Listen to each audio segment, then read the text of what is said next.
Je vais vous expliquer quelque chose d'extraordinaire. En hébreu, le mot noir se dit kushi. Alors bien sûr, vous ne connaissez pas l'hébreu, mais faites-moi confiance. Le mot kushi s'écrit en hébreu kaf vav shin yud. Kaf vav, vous savez qu'en hébreu, chaque lettre a une valeur numérique.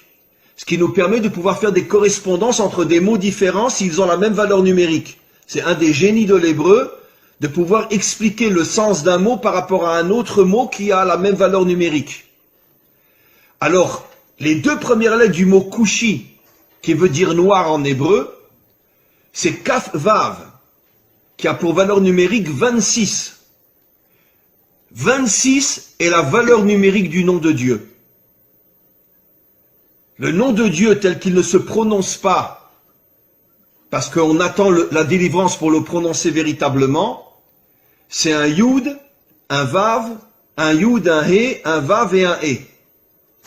Et ce nom de Dieu qui figure dans toute la Torah en hébreu a pour valeur numérique 26. Après vous avez Kou, donc Kaf Vav, le nom de Dieu, le véritable nom de Dieu, le véritable nom de Dieu dans le mot, donc qui fait allusion aux Africains, aux Noirs.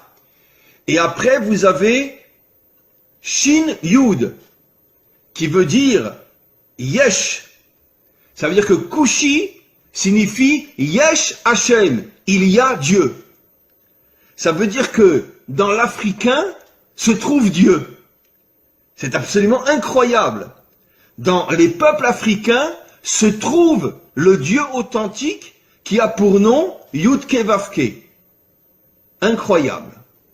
Ça veut dire que caché à l'intérieur des peuples africains se trouve le véritable Dieu.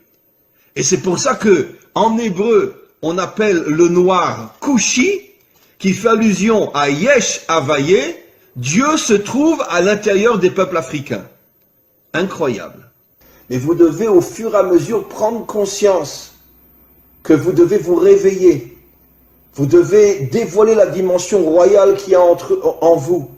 Vous devez vous débarrasser de vos habits d'humiliation, d'esclavage, etc. Et prendre conscience que le masque qu'on a voulu vous coller, c'est justement pour vous empêcher de devenir ce que vous devez être. Et vous allez devenir ce que vous devez être. Mais pour ça, encore une fois, il faut vous renforcer sur le plan spirituel, sur le plan moral, et petit à petit sur le plan des actions aussi. Il est grand temps, et je sais que ça se fera un jour, où les peuples africains se révolteront contre toute la dictature blanche qui exploite toutes les richesses des Africains. Et encore une fois, j'oserais presque dire, et je le dis avec la plus grande sincérité, soyez fiers d'être noirs. Soyez fiers d'avoir la couleur que vous avez. Parce que cette couleur qui est inscrite sur votre peau témoigne du fait que vous avez été choisi par le maître du monde pour dévoiler sa royauté dans le monde, comme je l'ai expliqué, puisque le noir est la couleur de la royauté d'Hachem. Donc, arrêtez d'être meurtri ou d'être humilié par tous ces racistes qui vous considèrent comme je ne sais quoi, comme ils considèrent les juifs d'ailleurs, et dites-vous, c'est le contraire.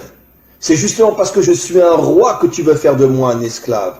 Mais un jour viendra où vous comprendrez, vous les autres peuples, quelle est notre mission, quelle est notre grandeur, quelle est notre force. Et un jour viendra, on réussira tous ensemble, avec l'aide du Maître du monde, à dévoiler sa royauté sur terre. Be'ezrat Hashem, c'est-à-dire en hébreu, avec l'aide du Maître du monde.